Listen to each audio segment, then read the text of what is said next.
Hello guys, welcome back to another video. Today I've got for you this absolutely beautiful Ford Focus, the titanium trim 125.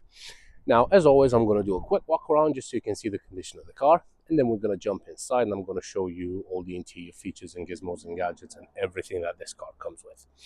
Now like I said, this is a Ford Focus titanium 125 finished in brown.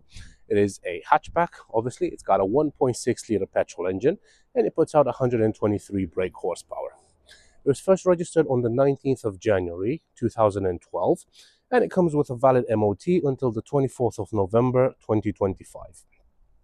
One thing I do want to point out is that it's got a little bit of a scrape just there. It's just a little bit of a scratch. Now, as always, you know I like to point out any little imperfections just so you know exactly what you're coming over to see. So yeah, it's got that little scratch there. It doesn't affect the car in any way, shape or form, but you know, if you've watched any of my other videos, you know I like to point these out. If you haven't, then yeah, that's pretty much the biggest issue. Anyway, let's move on. In terms of road tax, is £190 per year, which is not bad at all. It sits in the insurance group 14E, so it's quite low in the insurance bracket as well. And it has a CO2 output of 136 grams per kilometer.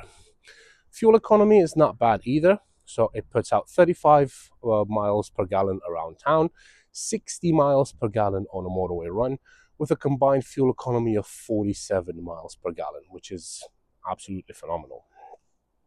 It has a really good service history. It's only got 2 previous owners, and it's just been serviced as well. So there's absolutely nothing that you need to do to the car. All you need to do is just jump behind the steering wheel and drive it. That's pretty much it. Just want to see, there's nothing I can point out in the front. Looks really good aesthetically. The alloys are in really good condition, as you can see. Tires have plenty of tread on them. Let's have a look inside.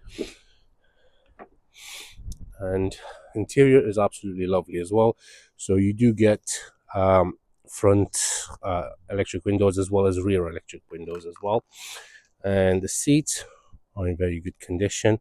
There's not tears or rips anywhere on the seats. Just want to show you that there's nothing underneath there as well. And then in here you've got your glove box, which is nice and deep, and you've got your owner's manual in there as well.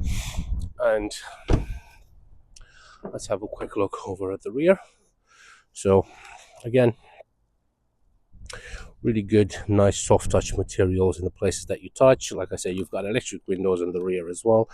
And just to show you how the seats look like, they are in very good condition. You do get this armrest with 2 cup holders over on the rear, which is nice. The driver does have lumbar support, which is again a very nice feature. I mean, I personally I don't think I can drive a car without lumbar support anymore. It just shows I'm getting old. So to open the boot, you've got the button just underneath the Ford, what used to be the Ford logo. They are flaking off a bit, but again, that's just a cosmetic thing. Boot, nice and big. If you know Ford Focuses, then yeah, it's very nice. For the size of the car, they do put like really nice and spacious boots in here. And then underneath you have your spare tire as well. Here you've got your locking wheel nut, and then obviously the seats do fold down, so that gives you more space to put stuff in. To close the boot, you've got these 2 handles on each side, so just pull on that handle and then the boot will just close. You've got your fuel cap just over here, and again, just to show you the alloys, like I said, they are in very good condition, and the tires are in very good condition as well. Moving over behind the driver, again, and over here, so you can fold the seats down, like I said, so you can load larger items. You do have ISOFIX points on the two outer seats, so on this one and that one, not in the middle. And going over to the driver's side, nice wide opening door, makes getting in and out of the car a lot easier. And then over here you've got controls for all four windows. That's to adjust your electric mirrors, and that's to lock the rear windows as well.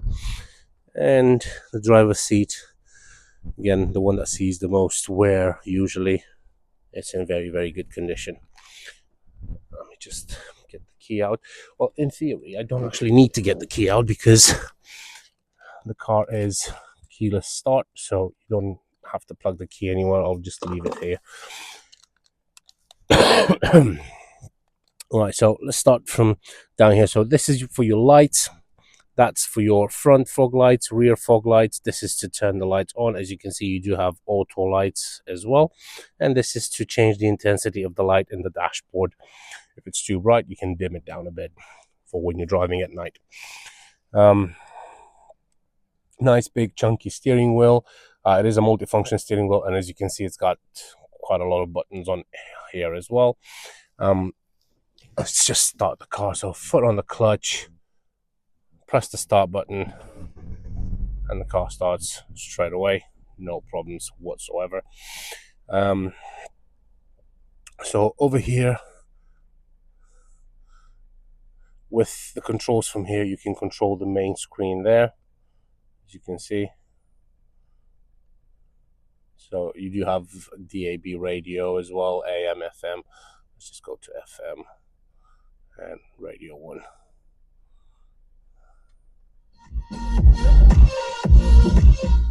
That works absolutely fine, no issues at all. And then over here from this side, you control that screen in the middle. Trip odometer, distance to empty, instant fuel, average speed, and again that. And then you can actually change. So you got trip computer settings, systems check. I always like to keep it on the trip computer. Okay. And just leave it on that because that gives you like all the information that you need. Down here you've got your cruise control and speed limiter. So again, that's really nice for when you go on a long drive and you're on the motorway. Set it at 70 miles an hour and you don't have to keep accelerating. And then over here you've got controls for your phone. So that's to answer and to reject a phone call. This is for your volume up and down, and that's your voice assistant. Over here you've got your indicator stalk with your high and low beams, and then over there you've got your wipers as well. Now the dashboard, it's got a very, very simple and classic layout. So you've got your rev counter over to the left, you've got your fuel gauge over there, you've got your water temperature there, and then over there you've got your speedometer. And then in there, I've already showed you, you've got your trip computer. You've got your trip computer, which gives you all the information that you need. You've got your temperature down there, so it's 7 degrees right now, and the mileage, which is 68,174 miles. So it's very low mileage for the year. The center screen, which you've already seen, so that's where you control pretty much all your media and your car settings and everything. Down here, you've got this big chunky Sony radio. It's got loads of buttons on here, so that's to turn it off. This is for your presets. That's to eject the CD, info, clock, mute, traffic announcement, phone, auxiliary, radio, CD, display, DSP. I don't know what that is. Sound menu. What is that? Oh, equalizer. Okay, yeah, that's fair enough. And then you've got the volume button just there. Obviously, I'm not going to leave it on because I don't want YouTube to strike my video. Apologize about my voice. I think I'm coming down with a cold, which is fantastic. That's all I need right now. My wife is just starting to get better, and now I'm taking over. So, yeah, this is, again, how you control that. That was the audio settings menu. Radio. FM. Right, we'll leave it like that. That's to lock and unlock the doors. That's your hazards down here. Over here, you've got your climate control. That's the word I was looking for. Now, this is where you select the fan speed. You've got your AC. That's if you want to blow the air down at your feet, straight to your face, or up at the window. That's your recirculate. That's to turn it off. That's your max front window defrost. And then this is where you select your temperature. So as you can see, you do have dual zone climate. So your passenger can have, let's say, 29 degrees and you can have 26. It's entirely up to you. So you can have dual zone climate. Auto is really nice as well, because if you select auto, then let's say you press auto and then you select 22 degrees, the car will keep it at that temperature.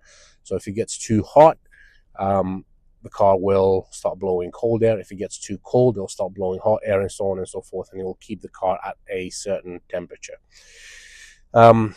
Lower, you've got your heated front windscreen. So the windscreen actually has some little wire elements going through it. They're very small. You can barely see them with the naked eye. You don't think you'll be able to. Oh no, yeah, well you can. There it is. It's because of the grey background. You can see those little wires going through. I mean, they are barely noticeable when you look at them with the naked eye. But what those do is they heat up. So let's say if your windscreen gets really frosty in the morning, or very misty or anything like that, you can press that button there, which is this one here, and that will demist it and defreeze it and defrost it and whatever straight away, because it's not just the warm air that comes from there that's heating it up. It's the actual elements that go through it that will heat it up instantly. And this is your rear window defrost. Get your words out, mate. 5-speed manual gearbox, goes through all the gears absolutely beautifully. It's getting a little bit torn here. I mean, that could always be changed. But it goes through all the gears absolutely beautifully. There's no crunches or anything like that. So first, second, third, and then reverse. So it goes through all the gears absolutely beautiful. There's very short travel between the gears, so you don't have to go for first here and then second here. And it's very nice and short. And the drive's absolutely beautiful. Good old manual handbrake over here. You've got a 12-volt socket in here, and you've got a little cubby here, which, as you can see, it's excellent for your key, or you can have it in your pocket. It doesn't matter. You've got 2 cup holders over there, and then over here you've got a nice big chunky armrest. As you can see, you can easily fit 2 hands on it, and then that opens up, and you've got some more storage underneath there as well. At the top here, you've got your auto-dimming rear view mirror, which is really nice. So if you've got somebody driving with their high beams behind you, then the mirror will automatically dim itself, so you don't get dazzled by the numpty behind you, basically, that's driving with his high beams on. Over here, you've got a sunglass holder, which if you've watched any of my other videos, you know I'm a big fan of sunglass holders. We should have this in every car. Got your Jesus handle over there, and you've got another Jesus handle over here. Now, I don't see the point of having this here. I mean, fair enough. They've already given us a sunglass holder, which it's fine. But usually, we don't have a sunglass holder, but we have this. So you've got something to hold on to. It's right in front of you. You don't need this. So just put a sunglass holder in there. So yeah, I think that's pretty much it. Like I said, the car just purrs. I mean, you can barely hear the engine. It's so smooth. It drives absolutely beautiful. There's literally 0 issues with the car whatsoever. Actually, I'm just gonna go and park it up now. So, as always, you know, if you are interested, you can message me. You can send me an email at you can send me an email at vindemautos@gmail.com, or you can just visit our website at www.vindemautos.co.uk. Or if it's easier, just give us a call on 01684 355 032. If you want to come over and have a look at the car, test drive it, see how it feels, see if it's for you. And now you've seen all the little imperfections. Like I said, they're all cosmetic, minor things, nothing major. Right. And here we are. So yeah, don't hesitate to contact me. If you have any other questions, just give me a call. Again, the number is 01684 355 032. Or you can just leave a comment down there, ask any questions about the car, and I'll happily get back to you as soon as I can. So yeah, that's pretty much it. It's nothing outrageously fancy, if I can say that. It's a Ford Focus, but the thing is, the fact that you say it's a Ford Focus means that there's so many out there on the road, and maintenance is not going to be very expensive. Tax is not expensive, insurance is not expensive on these things. They just fly under the radar, and it gets the job done. It gets you from A to B, pretty much every time. So yeah, thank you very much for spending nearly 17 minutes here with me and listening to my wonderful voice that's coming down with a cold. I'm just gonna finish this up now. I've already finished filming that Audi up there. The video is probably already on the channel. But anyway, if you have any questions about this, just feel free to ask, and I'll be more than happy to answer any questions you might have. Thank you very much for your time, and hopefully I will see you soon. Take care. Bye-bye.